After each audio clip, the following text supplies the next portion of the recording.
Today I am going to continue my long-term reviews of my Tesla Model Y, which is pink now. If you want to know why it's pink, click the video, it's linked down in the description, and you'll have your answer. So for anyone that's new, there's sun just blinding me. For anyone that's new here, 2020 Model Y long range, white interior, 20-inch induction wheels. It's been an excellent car. It has 35,400 miles on it. Also, the sponsor of today's video is going to be highly relevant to a lot of you. It's with Link is the sponsor. It's a service that a lot of you are going to need and will appreciate. I'll talk about that a little later in the video. Let's get into the content. Since I got my 2020 Model Y, there have been several EVs that have hit the market that are in the same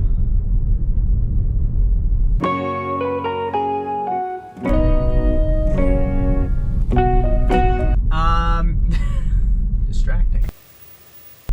There have been several EVs that have hit the market that are in the same realm. You got the Mustang Mach-E, which is their long-range version. They have the Performance GT version. You have the Hyundai Ioniq 5, which I just reviewed. I will have that review linked down in the description. You have the VW ID4, which just came out, and there's also the Kia EV6, which I haven't driven yet, but all those other ones I have driven. They're great options. So the question I will answer in this video is, if I were to go buy electric SUV today, would I still buy the Tesla Model Y? And I will answer that. Also, how about when people, I've had friends like look at my car and they're like, well, it's not an SUV, right? And I'm like, hey, what the f does it matter? They're like, well, it's not an SUV, but it's not a car. I'm like, hey, it doesn't matter what it is, right? It doesn't. Now, it's good because the overall movement, that we want to have, right, is for everyone to get an electric vehicle for better air quality, reduce emissions. And yes, right now it harms the environment more to create an electric vehicle compared to a gas vehicle, but the long term of an electric vehicle is much better. There's ways to recycle the batteries. There's all these things you can do. Ultimately, I feel it will be better in the long term to have all electric vehicles. Now, I'm not totally psyched about that. I have an M2. I love internal combustion engines and exhaust and all that stuff. There's always going to be a place for that, but not on your everyday commute. I think it'll be much better on your everyday commute, on the boring driving and the stupid driving, to be in an electric vehicle. They're comfortable, they're convenient. Every EV that I've driven is very convenient. The Tesla Model Y, to me, is still the most convenient of all of the electric vehicles that are out there within this price range to drive. The price, however, on the Model Y has gone up significantly since I bought this. So when I purchased my Model Y, it was $54,190. That's a bargain. For this performance, for this infotainment system, I mean, everything about this car for $54,000 is such a good deal. Now, however, for the same exact spec, you're looking at $67,440 for the same spec car. That's a different realm of vehicle, and nothing has really changed on it. The battery are all the same, the interior is basically the same. There are minor differences that I've pointed out in previous videos, but for the most part, it's the same car. And it is, what, $12,000 more expensive for the same spec. So that's a different vehicle. So if you want to have the conversation, well, would you still buy the Model Y? I think I would possibly look at a Model 3 long range. That's right at about the same price point, that $55,000 price point. And to me, that's where I was more comfortable purchasing. Now, my wife wanted to have an SUV, and I also like to have the offset of a car and an SUV. I think it's good to have both, but it's just a car that's in a totally different realm, knocking on the door of $70,000. And after you pay taxes, especially in Arizona, you're looking at a $70,000+ car for a Model Y, and that's a lot to swallow. So I think the long-range Model 3 is ultimately the best package, gives you the most for your money in terms of range and performance and space in the car. It's funny, the guy pulled up next to me and he goes, weird flex, but okay. Looking at the pink wrap. It's kind of funny. But like I said earlier, it's good that there are other options on the market. I was talking to my cousin at Christmas and she was like, you know, I'm looking to get an electric vehicle. I'm like, oh, that's great. She's like, what do you recommend? I'm like, if I were to recommend something to someone, I would say start with the Model 3. Makes the most sense. In every way, the Model 3 makes the most sense. Space in the car, you have the charging network, you have performance if you care about performance. Anyone that says they don't care about performance hasn't had a performance car, because the second you get something that's fast, you'll never go back. But yeah, she goes, well, I'm just really not a Tesla person. So I'm triggered. I'm triggered now. And she goes, yeah, I was just looking at the Mini Cooper. I was like, you can't drive that to a grocery store. You'll have to charge on the way. So I was like, I just like the Mini. I'm like, okay, the conversation's over. I was trying to get her in the cult. She wasn't having it. She was Mini Cooper. Who the So anyways, and the crazy part is she goes to church. So she's already in a cult. So this would just be another step. Just jump into another one. It's easy. Anyways, so with all of the change in the EV market since the Model Y has come out, would I still purchase this one? And considering that the price has gone up, I think I would more consider the Model 3, and then I would have had something like a Porsche Macan as an SUV, because the price just becomes so crazy. So I think it's going to price a lot of people out, but Tesla also has control over their demand. Like, if their demand starts to slow down, they just drop the price some more. And Tesla is so far ahead in their manufacturing. It's tough for the average person to just look at Tesla and Hyundai and Ford, and they're like, oh, they're all kind of the same. Yes, those other companies have produced electric vehicles. Tesla's producing 1 million+ electric vehicles per year now. They're producing as many cars as the ICE companies are. And now these other companies have to switch out how their supply chain works and how their assembly line works. It's not as simple as saying, oh, we'll just switch this machine over here and start bringing in batteries. It's not like that. You have to have dedicated facilities to do that, and Tesla's just far ahead in that sense. So again, I just love the simplicity of this car. I get in, it's ready to go, I put it in drive. The car knows when my phone is nearby, and you get in and you go. There's no start button, there's no anything like that. You're just ready to go, and I really like that over the other electric vehicles I've driven. Now, I will say the other electric vehicles are potentially more ergonomic on the inside. Not necessarily for storage, but there's various features that they have where the Tesla is very stripped out and simplistic, which people love. It's a clean look. I like it a lot, but there, everyone's going to have a different opinion on that, and that's why I try to present what I think, and then you have to go make your own decision. I just try to present it how it is. Another thing I like about my Tesla, which relates to Porsche, is how they design their cars, and then over time, they tweak them. If you look at the original Model S from 2012, and then you look at a Model S from 2019, and then you look at the Plaid right now, the tweaks they're making in design is minimal. And also on top of that, there's the over-the-air updates. So if you have a 2017 car, you have then the same software as long as you've done the update in the brand new cars that are coming out. So you get these little improvements over time, which are meaningful and add value to the car. It also protects the buyer. Porsche has done this with the 911. They've done it with the Macan. Any car that Porsche has ever created has been slightly tweaked over time. Whereas these other manufacturers like Ford, look what they've done with the Mustang over the years. Look what Honda has done with the Civic. Look at all of these other manufacturers and how their life cycles of cars change. Tesla is going to be one of the ones, like Porsche, where it'll be slight tweaks over time. This is better for the buyer, and you're not going to be as outdated as fast. So if you want to buy new cars every other year, your value is going to be held much higher. Now, right now, I could sell my car for a profit. That's not going to last forever, but these cars will depreciate much slower in the future as compared to buying like a normal Mercedes-Benz, which in 2 years is worth $30,000 less than it was when you pulled it off the lot.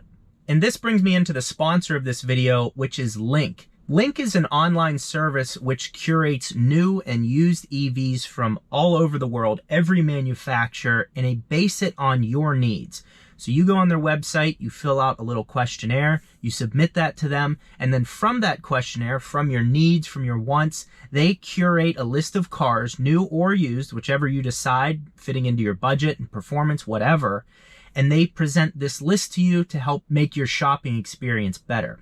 You can have a 15-minute conversation with them, that's totally free. Or if you want to do their full-on service, which I did do with them, and I'll let you know what car we came to the conclusion of having. If you want to do their full service, it's $99, but if you use code JEEBS, you're getting 50% off of that. So what is that, $49.50? For $49.50, they will save you a ton of time, and you're gonna be able to go on their website. I went through the whole process with them, and as much as I'm paying attention to the EV market, based on my needs and creating content and things around town, doing errands and road trips, we came to the conclusion that getting a used, I wanted to be under 45K, getting a used Model S would be really good content, would be able to still be good for doing the daily needs. My wife could drive it, everything like that, because with my M2, my wife doesn't want to drive it. And they also do hybrids as well. If you want to get a hybrid or a fully electric vehicle, they will do both. But again, they're focused on the future, electric vehicles, hybrids. And I just found it was a really good service. Even as much as I'm paying attention, the options that they brought to me, I was like, huh, I never even thought of that. Yeah, so the Model S, I mean, there's some that are in the like 33 grand, 38 grand.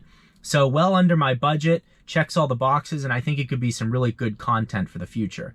So the link is down in the description. You can use code Jeebs to get 50% off of their service, which is great that they offered that. And guys, it is useful. Like, if you're not totally sure and you don't want to waste a bunch of time digging through YouTube videos and trying to understand, oh, like, what, even here's a question, like, when did the heat pump come into the Model 3? I actually didn't know that. And so that's something that they can answer for you. They can say, well, that started in 2021, and here's a bunch of these options for the Model 3. So they can go through all of these options for you and just really save you a lot of time, because it is hard with electric cars. It's not like, oh, this is the V8 and this is the, you know, you don't know what's underneath. So very helpful service. I'll have them linked in the description. Thank you, Link, for sponsoring the video. I really appreciate it. I think I'm going to do a lot more with them in the future, because I get so many questions from you guys saying, hey, Ben, what should I do, this or do that? And this is a service with that, especially with that free 15-minute conversation. I think you're going to see a lot of value in that. So Link, thank you for sponsoring the video. Everything is down in the description. Now back into the content. So back to the current price of the Model Y again. And I have I laminated my, because you know I'm in the cult, you have to laminate your sticker. You know, the sticker that comes with the car, I laminated that. I bought it, it was $48,990 as a base car. So my spec was $54,190. Now the Model Y starts at $62,990. And again, my spec, $67,440. So it's in a whole new range of competition of cars. And there's things like the suspension is still firm. I believe it should ride a little bit better. The performance model should not ride better. The performance model, it should be stiff. This model, though, it should ride better. Now, I've upgraded my suspension. If you guys want to see that video, you can click the link in the description. But it should just ride a little more luxurious. And I don't know if that's to make the shock factor of the acceleration better, because with a stiffer suspension, when you get on it, it does feel quicker when the car doesn't like rock back or anything like that. It just puts the power down and you go. I'm not sure exactly why they make the suspension so stiff. I know someone who knows, and they're not willing to tell me, so I'm working on that. I'll massage them. I'll do what I need to get you the answer. The other thing is, these other EVs, like the Ioniq, their top-end model is $55,000, and it still qualifies for the federal tax incentive of $7,500. Now, that incentive is not like a front-end incentive. It's not like you just subtract $7,500 from the price tag. You know, that's at the end of the year. If you're paying more than $7,500 in federal taxes, then you get that kicked back. But, you know, not everyone qualifies for that. Even with that said, these cars are, you know, at least $10,000 cheaper now, $7,000 cheaper. If you look at the entry-level Ioniq, it's $20,000 cheaper. So these are significant price ranges where you're looking at totally different customers with different incomes and needs. And that's something that should be considered. So after 35,000 miles of owning this car, I feel very lucky that I bought it when I did. I'm looking at what these prices have done, and the cars really haven't changed that much, and they keep going up because of supply chain issues. And I just feel very lucky to have it. It's been an excellent car. It's been reliable. I drove it across the country. If you want to watch those videos with all the road trips, I drove it across the country with no plan. I typed in my destination in Pennsylvania, and I just drove there, and it set up all the chargers, how much time I was going to spend at each charger. It was so easy. What it comes down to with Tesla is the fact that it's the smallest jump into an electric vehicle. What I mean by that is there's charging stations just about everywhere you could want to take a road trip to. There's most likely one fairly close to you. And at home, if you have a home charging setup, you're really never going to use superchargers unless you're going on a road trip. So in most cases, just about any EV could work. But Tesla also has the most amount of service centers, even though their service is shaky at times. They have the most amount of technicians that can handle issues with electric vehicles. These other companies, the reason like they aren't selling Ioniqs in every state is because they have to ramp up the amount of technicians they have that actually know how to work on them. So there's so much going on behind the scenes that Tesla has already fought through, which is why I put my confidence in them. And also, when you drive the car, that's immediately why I went and purchased stock of the company, because it made so much sense. The car just works so incredibly well. Yes, there are issues with it. There's the panel gaps and things like that, but truly minor. And also, if you really put other cars under a microscope like Tesla is, a lot of them have these same issues, the same issues with paint and inconsistencies in the car. What Tesla needs to do is a better job of addressing these issues, because they will absolutely dominate. I mean, when I took mine into service, they made the car dirty on the inside. There are handprints all over the roof of the car. Really, to fix that issue without fixing it would be to just make this black.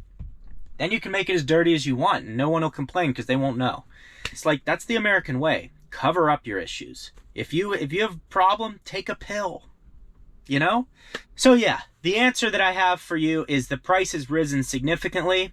I think I would just look to another Tesla, being the Model 3, as opposed to the Model Y if I couldn't quite afford a Model Y. But I'm so happy I have this. I love the infotainment system. The sound system is better than any other EV that I've driven. And then this updates and things are, things constantly happen to it, for better or for worse at times.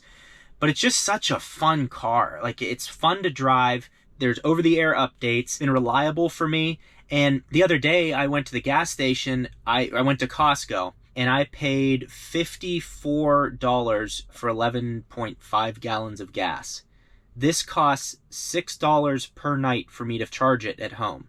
$6. And that's if I do a full charge, which I'm never doing. So really, it's like maybe $4 if I drain the battery all day. Other than that, it's cents.